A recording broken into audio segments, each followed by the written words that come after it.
Good afternoon student. BSc BEd second year में systematic of angiosperm चल रहा है और इसमें मैंने आपको पिछली क्लास में पुष्प की कुछ अर्ध तकनीकी शब्दावली के बारे में बताया था कि किस तरह से हम जब किसी पुष्प का वर्णन करते हैं तो हमें उनको किस तरह से उल्लेखित करना होता है।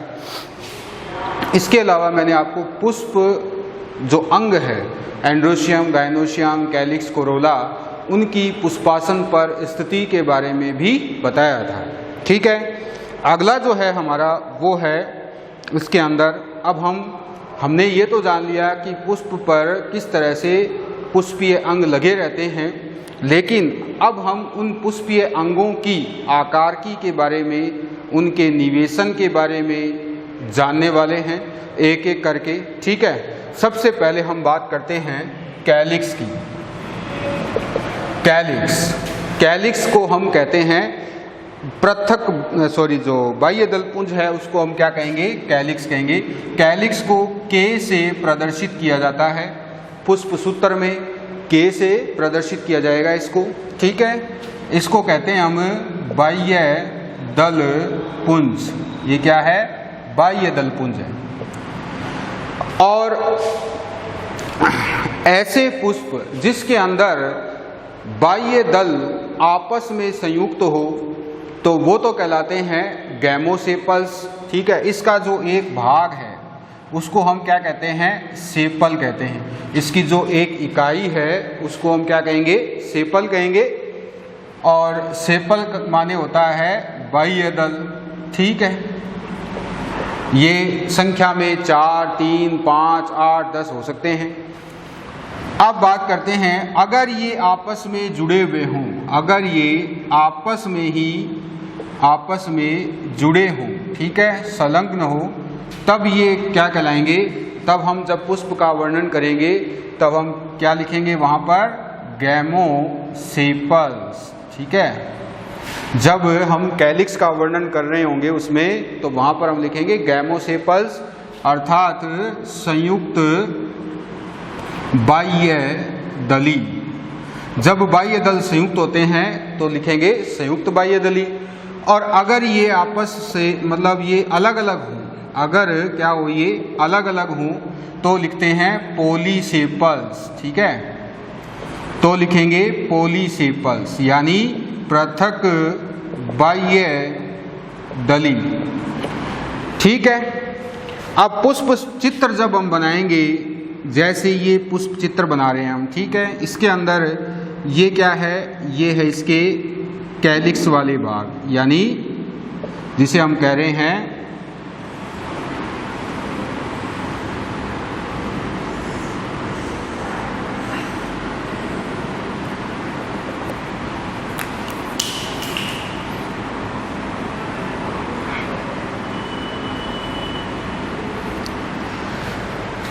अब जब ये अलग अलग होते हैं तब तो हमें इस तरह से प्रदर्शित करना होता है इनको। जब बाह्य दल अलग अलग हों तो हमें इस तरह से दिखाना होगा, जिसमें आप देख सकते हैं इनके बीच में गैप है यहाँ पर, ये इसको अलग अलग दिखा रहा है। अगर ये जुड़े हुए होते हैं तो फिर इसको इस तरह से दिखाया जाएगा, यानी अगर ये गैमोसेपल्स हुए तब तो ऐसे होंगे, और अगर ये गैमोसेपल्स नहीं है, पॉलीसेपल्स है, तो फिर यहाँ पर गैप होता है बीच में।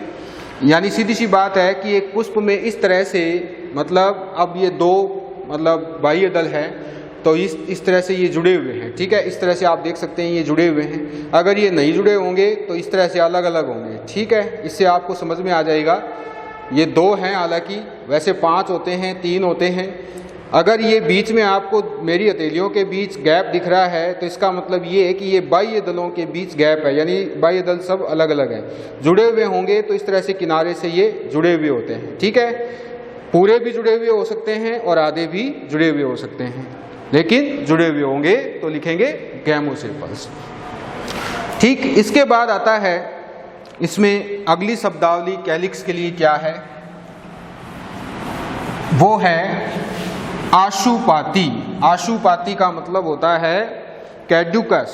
ठीक है, कैड्यूकस, इसको हम कहते हैं आशुपाती, यानी ऐसे पुष्प जिसके अंदर बाह्य दल कलिका अवस्था में ही जड़ जाते हों। कलिका अवस्था में ही जड़ जाएं, ऐसे पुष्प क्या कहलाते हैं? आशुपाती कहलाएंगे। ठीक है, जिनमें सेपल कलिका अवस्था में ही पुष्प से अलग हो जाए। और अगर ये कलिका अवस्था में ना होकर डेसिडियस, इसे कहते हैं पर्णपाती। ठीक है, तो ऐसे पुष्पों में क्या होता है कि जो निषेचन है उस निषेचन के बाद बाह्य दल जड़ जाते हैं, यानी पुष्प में निषेचन की प्रक्रिया हो जाएगी, उसके बाद जड़ जाएंगे तो कहलाएंगे ये पर्णपाती। तीसरा आता है पेरिस्टेंट। पेरिस्टेंट का मतलब होता है चिर स्थायी, जो स्थायी बने रहते हैं, लंबे समय तक जो बाह्य दल बने रहते हैं, अर्थात फल के साथ भी जुड़े रहते हैं। ठीक है, जैसे बैंगन में होते हैं ना, नीचे की तरफ जो पत्तियां सी आपको हरी हरी दिखाई देती है बैंगन के फ्रूट के जस्ट नीचे, वो एक्चुअल में क्या होते हैं? ये बाह्य दल होते हैं। ठीक है, वैसे इनको हम मार्शटेंट भी कह सकते हैं, अपात जीर्णी भी कह सकते हैं, क्योंकि बैंगन में तो ये ताउम्र बने रहते हैं, अपात जीर्णी, और साथ ही साथ मांसल भी हो जाते हैं, इसलिए उसको हम वहां पर क्या कहेंगे? अपात जीर्णी कहते हैं। ठीक है, मार्सिसेंट।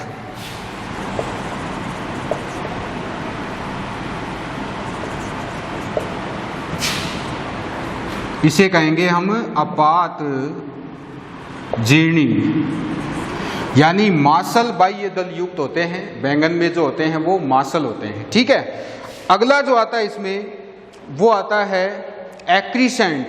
एक्रीसेंट का मतलब होता है जो बाह्य दल है वो झिल्ली नुमा हो जाते हैं, बहुत पतले और झिल्ली नुमा हो जाते हैं, उसको हम कहते हैं एक्रीसेंट। एक्रीसेंट कैसे हो जाएंगे? झिल्ली नुमा हो जाएंगे, जिसे हम हिंदी में कह सकते हैं अभिवर्धित। जैसे ये पाया जाता है सर्पगंधा में, अश्वगंधा में। अश्वगंधा होता है विथेनिया सोमिनिफेरम, विथेनिया सोमिनिफेरम, अश्वगंधा। ठीक है, तो इस प्रकार से ये इनके लिए शब्दावली है। ये तो हुई शब्दावली किसके लिए? कैलिक्स के लिए। अब आगे हम बात करेंगे कोरोला के लिए। ठीक है, कोरोला, कैलिक्स के बाद आता है कोरोला।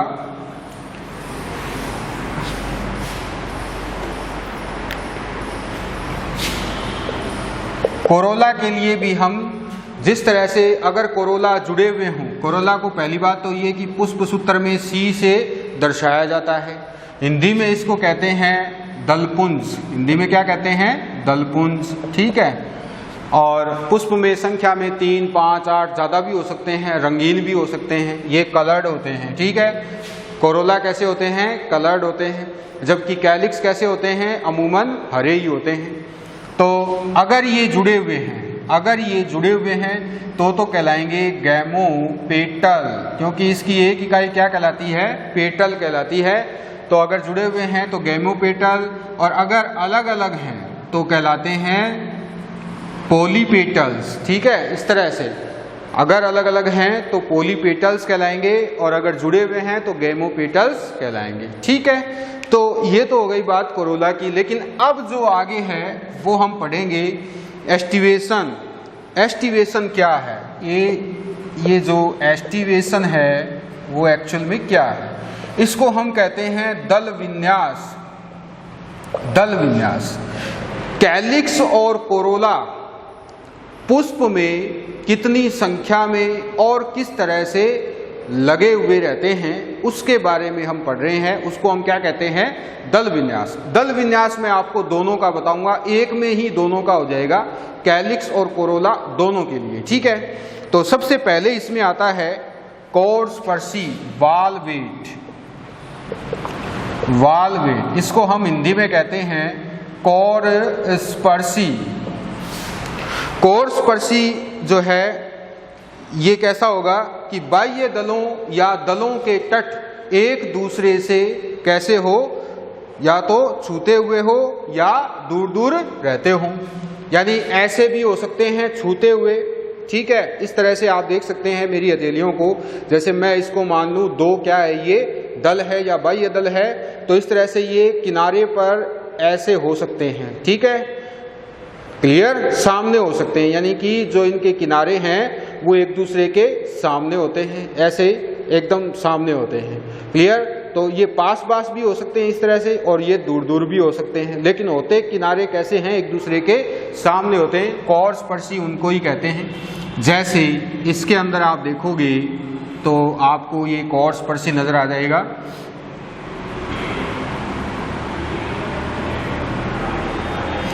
अब जब हम इसको देखेंगे तो आप देख सकते हैं कि जैसे ये पुष्प जो चित्र हम बनाते हैं उसके अंदर आपको ये खासकर विशेष ध्यान रखना होता है, वहाँ पर इसको ये सबसे ज़्यादा काम में देते हैं और वैसे भी आपको लक्षणों में भी इसको ध्यान रखना है। तो कॉर्ड स्पर्शी ये हो गए, ठीक है। आप देख सकते हैं कि ये सामने है एक दूसरे के, क्लियर, इस तरह से, तो ये कैसा हो जाता है, कॉर्ड स्पर्शी हो जाता है। इसके बाद आता है ट्विस्टेड। ट्विस्टेड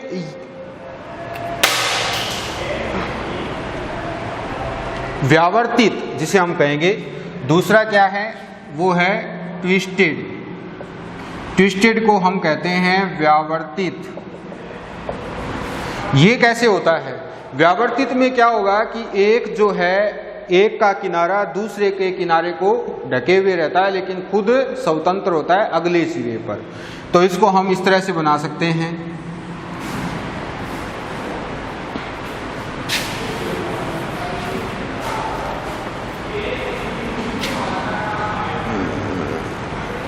देखिए कैसे, जैसे ये तो हो गया एक,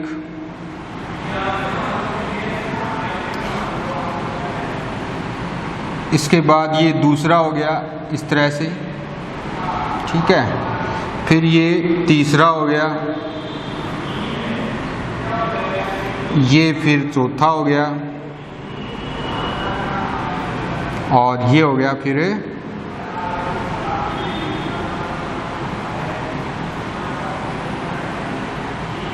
पांचवा। अब आप देख सकते हैं कि जो एक का किनारा इधर से तो ढका हुआ है लेकिन पिछले सिरे पर स्वतंत्र है, इसी तरह से ये इधर से ढका हुआ है पिछले पर स्वतंत्र है, आगे से ढका हुआ है पिछले पर स्वतंत्र है, फिर ढका हुआ है पिछले पर स्वतंत्र है, फिर ढका हुआ पिछले पर स्वतंत्र है, इस तरह से। तो एक का किनारा दूसरे के किनारे से ढका हुआ रहता है और उसका अगला सिरा स्वतंत्र, ये जो अगला सिरा ढका रहता है और पिछला सिरा स्वतंत्र रहता है, तो इसको हम कहते हैं व्यावर्तित, ठीक है। इसके बाद आता है व्यावर्तित के बाद कोरछादी, इम्ब्रिकेट। अगला आता है इम्ब्रिकेट। इम्ब्रिकेट यानी कोरछादी। कोरछादी कैसे होते हैं, कोरछादी में देखिए कैसे होंगे। कोरछादी में कम से कम एक जो बाह्य दल है वो पूर्णतया ढका हुआ रहता है और एक पूर्णतया बाहर रहता है, यानी एक तो ढका हुआ होगा, ठीक है, एक बाहर होगा। तो ये कुल मिलाकर कितने प्रकार के होते हैं, 3 प्रकार के होते हैं। देखिए कौन कौन से। पहला तो आता है सिंपल इम्ब्रिकेट। पहला कौन सा है, सामान्य कोरछादी। सामान्य कोरछादी में क्या होता है कि 3 तो ट्विस्टेड होते हैं और एक बाहर एक अंदर होता है। जैसे ये तो हो गया बाहर, ठीक है, अब ट्विस्टेड बना दो तो ये हो गए एक, ये दूसरा,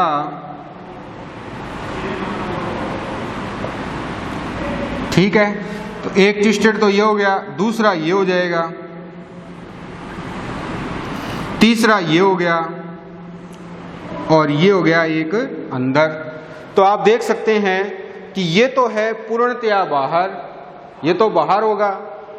3 होते हैं ट्विस्टेड, 1 2 3, ये ट्विस्टेड हो गई, एक हो गया अंदर।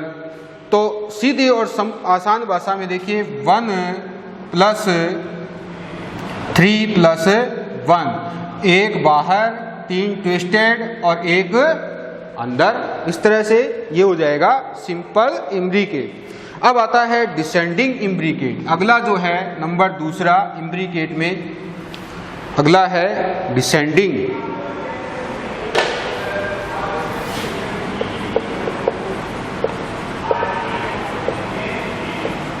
Descending imbricate. डिसेंडिंग इम्ब्रिकेट कैसे होता है? इसमें क्या होता है कि जो पश्चतम सदस्य है वो बाहर होते हैं, सबसे बाहर पाया जाता है, और जो दो पार्श्व सदस्य हैं वो इसके किनारे पर ढके हुए रहते हैं।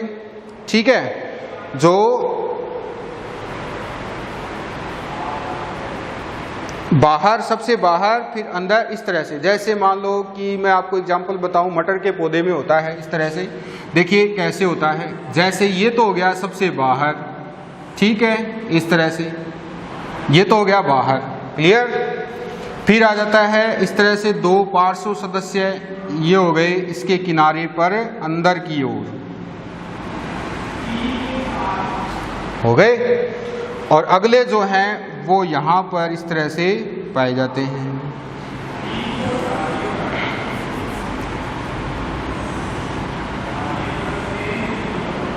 इस तरह से, ठीक है। अब आप देख सकते हैं कि ये तो हो गया सबसे बाहर, क्लियर। ये दो इसके पार्श्व जो सदस्य हैं वो पश्च किनारों पर ढके हुए हैं, यहाँ पर ये ढके हुए हैं, देख सकते हैं आप। लेकिन अगले किनारे पर कैसे हैं? ये स्वतंत्र हैं, यहाँ पर ये स्वतंत्र हैं, ठीक है। जो पश्च सदस्य हैं, या जो हम ये कह सकते हैं दो अग्रतम, ये सबसे पश्च होता है। देखिए ये सबसे कैसा होता है? पश्च, यानी पिछला भाग ये होता है हमेशा ही। जब आप पुष्प चित्र बनाओगे तो याद रखना पिछला भाग कौन सा होता है? ये होता है, ठीक है। और निचला भाग कैसा माना जाएगा? अग्र भाग माना जाएगा। तो जो पिछला है वो सबसे बाहर होता है, दो पार्श्व इसके किनारे से ढके हुए रहते हैं परंतु अगले सिरे पर बाहर होते हैं, ठीक है। और दो पश्च जो हैं वो अपने अगले सिरे पर तो कैसे होते हैं? एक दूसरे को, जो ये वाले हैं, एक दूसरे के सामने होते हैं या जुड़े हुए हो सकते हैं, लेकिन पश्च सिरे पर किससे ढके हुए रहते हैं? पार्श्व सदस्यों से ढके हुए रहते हैं, इनसे ढके हुए हैं ये, ठीक है, इस तरह से। तो इसको हम कहेंगे डिसेंडिंग इम्ब्रिकेट, क्लियर। अब देखिए अगला क्या है? अगला आता है असेंडिंग। असेंडिंग को हम कहेंगे आरोही। ये तो हो गया अवरोही। अब आरोही की बात कर लेते हैं। आरोही होता है असेंडिंग इम्ब्रिकेट, ठीक है। आरोही कैसे होता है? आरोही में जो पिछला सदस्य है वो पूर्णतया कैसा होगा? अंदर की ओर होगा, पूर्णतया अंदर की ओर होगा। और इससे उल्टा कर दो, मान लो सीधी सी बात ये है कि यहाँ तो हमने इसके अंदर बनाए थे और यहाँ हम बना देंगे इसके बाहर, यानी इस तरह से ये हो गई जैसे, ठीक है, इस तरह से। अब आप देख सकते हैं जो पिछला सदस्य है वो कैसा हो चुका है? पूर्णतया अंदर हो गया, ये देखिए अंदर हो गया ये। और ये जो पश्च सदस्य हैं ये कैसे हो गए? ये इनके किनारों को पश्च भाग से इसके किनारे को ढक रहे हैं और खुद कैसे हैं? ये स्वतंत्र हैं, ठीक है। लेकिन इनकी अगली सतह ढकी हुई रहती है, तो इनकी अगली सतह ढकी हुई रहती है, तो ये हो गई जैसे, एक ये हो गया और ये हो गया। तो ये अपने अगले सिरे से तो ढके हुए हैं लेकिन पिछले पर बाहर हैं, ये पूर्णतया ढका हुआ है। ये दोनों अपने पश्च सिरे पर स्वतंत्र हैं और अगले सिरे पर कैसे हैं? एक दूसरे के सामने हैं। तो इसको हम कहेंगे आरोही। और इससे पहले वाला क्या था? अवरोही, ठीक है। इसके बाद आता है अगला क्विक्वेंशियल। नेक्स्ट जो आता है वो आता है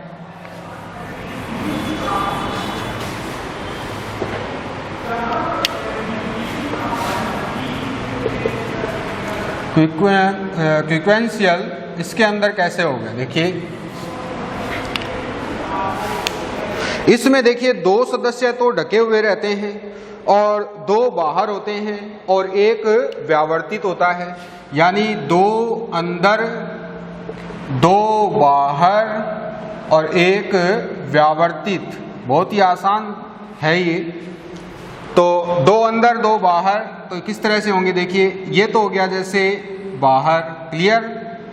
ये हो गया जैसे अंदर, फिर ये जैसे हो गया एक और बाहर, क्लियर, और फिर हो गया जैसे कि ये अंदर, ठीक है, और ये हो गया, ये ट्विस्टेड हो गया, और ये हो गया, एक मिनट देखो दोबारा से बनाते हैं इसको। सबसे पहले हम एक बना लेते हैं बाहर, ठीक है, ये हो गया जैसे बाहर, फिर इसके अंदर की ओर बनेगा,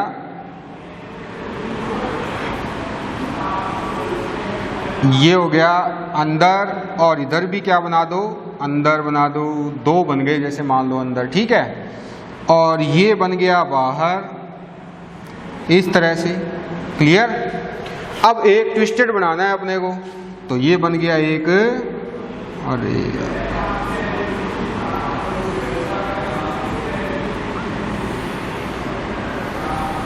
ये ट्विस्टेड हो गया। अब आप इसको ढंग से देखोगे तो आपको नजर आ जाएगा कि इसमें दो तो हैं बाहर और दो है अंदर और एक है ट्विस्टेड। ये बाहर है, ठीक है, ये भी बाहर है, तो दो तो हो गए बाहर, ये अंदर है, ये भी अंदर है, दो हो गए अंदर और एक हो गया ट्विस्टेड। तो इस तरह से जो व्यवस्था होती है कैलिक्स और कोरोला की, दल विन्यास, ये सारे प्रकार मैं आपको बता चुका हूँ। और इम्पोर्टेंट है क्विक्वेंशियल, ये वैसे भी पूछ लिए जाते हैं, डिसेंडिंग असेंडिंग में अंतर भी पूछ लिया जाता है, और फैमिली के अकॉर्डिंग तो हमें याद रखना ही होता है वहाँ पर, क्योंकि फैमिली में जब हम पढ़ेंगे तो आपको ये चीज़ें अगर याद होगी तो आप आसानी से जो फैमिली है उनके जो लक्षण हैं उनको आप अच्छी तरह से याद कर सकते हो, ठीक है। आगे हम बात करते हैं कोरोला जो है उसकी हम बात कर चुके हैं, दल विन्यास मैंने आपको दोनों के लिए बता दिया है। लेकिन अब हम बात करेंगे दलपुंज की आकृति के बारे में। दलपुंज की आकृति कौन कौन सी हो सकती है? दलपुंज बहुत सारी आकृतियों के हो सकते हैं। दल विन्यास हम पढ़ चुके हैं और दलपुंज कई सारी आकृतियों के होते हैं, जैसे क्रॉस रूपी भी होता है। तो क्रॉस रूपी होता है, गुलाब जैसी होती है, चक्राकार होती है, दिवट रूपी होती है, दिए जैसी आकृति में भी पाया जाता है, ठीक है। और इसके अलावा नलिकाकार भी होती है, घंटाकार भी होती है, जीविकाकार भी होती है, जीभ जैसी संरचना भी पाई जाती है, ठीक है, जैसे तुलसी में जीभ जैसी संरचना पाई जाती। इस तरह से जो कोरोला है उसमें, सॉरी ऐसे तो नहीं होगा, इस तरह से जो है 4 और 1 होता है, वो जुड़े हुए होते हैं वो। तो इस तरह से 4 तो ये होता है और 1 इस तरह से होता है, ठीक है। तो जीभ जैसी संरचना में किसमें पाए जाते हैं? तुलसी में पाए जाते हैं। तितलियाकार भी होती है, गुलाबवत में जैसे गुलाब में होते हैं उसी तरह से होता है, गुलाब जैसी संरचना भी है। इसके अलावा घंटाकार भी होती हैं। तो कई सारी आकृतियों के ये पाए जाते हैं, तो ये भी आपको याद रखना है। इसके बाद आता है दलपुंज के उपांग। देखिए दलपुंज के उपांग भी पाए जाते हैं। दलपुंज के आधार पर कुछ इस तरह के अंदरूनी सिरे पर हो सकते हैं, ज़्यादातर अंदर की तरफ होते हैं। जैसे इस तरह से ये दलपुंज है, तो ये जहाँ मैं ये जो मार्कर है यहाँ पर देखिए आप, सेंटर में है ये, तो यहाँ पर भी मकरंद ग्रंथियाँ भी हो सकती हैं, मकरंद कोष यहाँ पर पाए जा सकते हैं, ठीक है। स्पेशल जो हेयर हैं वो भी यहाँ पर पाए जा सकते हैं। जैसे नीरियम इंडिकम में जो अंदर की ओर स्टेमन होते हैं, वो स्टेमन मिलकर के क्या कर लेते हैं, नीचे तो वो जुड़े हुए रहते हैं कोरोला से, और ऊपर की ओर वो एक तीर जैसी आकृति में मिल जाते हैं और एक उपांग का निर्माण कर लेते हैं। तो इस तरह से उपांग भी पाए जाते हैं। अब देखिए अगला जो आता है वो आता है पेरियंथ। नेक्स्ट जो है वो है पेरियंथ। पेरियंथ को हम परिदलपुंज कहते हैं, परिदलपुंज कहते हैं, ठीक है। देखिए परिदलपुंज क्या है? जब पुष्प कैलिक्स और कोरोला में विभेदित ना हो, यानी कि ऐसे पुष्प में जिसमें कैलिक्स और कोरोला ना हो। ठीक है, वहां पर क्या होता है, दोनों ही एक संयुक्त रूप में होते हैं जिसको हम पेरियंथ कहते हैं, परिदलपुंज कहते हैं। और परिदलपुंज का एक सदस्य क्या कहलाता है, टेपल कहलाता है। तो सीधी सी भाषा में ये है कि sepal plus petal is equal to tepal, यानी सेपल और पेटल जब जुड़ जाते हैं तो टेपल बन जाता है। तो पेरियंथ का एक भाग क्या कहलाता है, टेपल कहलाता है। और ऐसे पुष्प जिसके अंदर कैलिक्स और कोरोला विभेदित ना हो वहां पर परिदल पाया जाता है। तो परिदल जो है वो एक परिदल पुंज के 2 चक्कर भी हो सकते हैं, 1 चक्कर भी हो सकता है। ठीक है, तो इस आधार पर डिप्लोक्लेमाइडस या फिर मोनोक्लेमाइडस, इस तरह से इनकी शब्दावली दी हुई है। अगर 1 चक्कर हो तो फिर मोनोक्लेमाइडस, अगर 2 चक्कर हो तो फिर डिप्लोक्लेमाइडस हम कह सकते हैं। और अगर पुष्प में कैलिक्स, कोरोला या परिदलपुंज एब्सेंट हो तो उसको हम क्या कहेंगे, नेक्ड पुष्प कहते हैं। नेक्ड यानी नग्न पुष्प होता है वो। इसके बाद अगर परिदल संयुक्त हो तो वैसे ही लिखना होता है हमें, जैसे हम संयुक्त में कैलिक्स को क्या लिख रहे थे, गैमोसेपल्स। ठीक है, कोरोला को क्या लिख रहे थे, गैमोपेटल्स। और अगर हम परिदल को लिखेंगे तो गैमोफिलस लिखेंगे। क्या लिखेंगे, गैमोफिलस,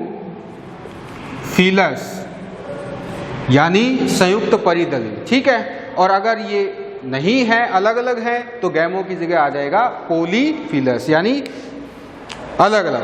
अब परिदल अगर हरे रंग के ना होकर दलों की बाती कैसे हो, कलर्ड हो।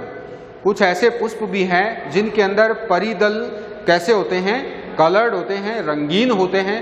तो उसके लिए हमें शब्दावली जो देनी है वो क्या है, दलाव, यानी पेटलॉइड। इसका मतलब ये है दल जैसे रंगीन। ठीक है, अब अगर हरे हों तो सेप्लॉइड हो जाता है, अगर कलर्ड हों तो पेटलॉइड, और अगर हरे हैं तो फिर कैसे हो जाएंगे, सेप्लॉइड हो जाएंगे। तो ये हो गई इसके लिए शब्दावली। तो आज के लिए विद्यार्थियों इतना ही, और कल हम एंड्रोशियम के बारे में जानेंगे, किस तरह से उनका संसंजन होता है, कोहेजन उनका किस तरह से होता है। ठीक है, किस तरह से वो पुष्प के अंदर कितनी संख्या में, और छोटे या बड़े, यानी उनका हम जो पूरा का पूरा जो हम ये कह सकते हैं आकार की किस तरह की होती है, पुमंग की, स्टेमन की, उनके बारे में हम पढ़ेंगे एंड्रोशियम में। फिर हम चलेंगे गायनोशियम में। तो इस तरह से पुष्प के सारे भाग करने के बाद, यानी सारा जो ये सेमी टेक्निक टर्म और आर्टिफिशियल कीज पढ़ने के बाद हम फिर एंट्री करेंगे कहाँ पर, कुलों में, ताकि वो हमें अच्छी तरह से समझ में आ जाए। तो आज के लिए धन्यवाद।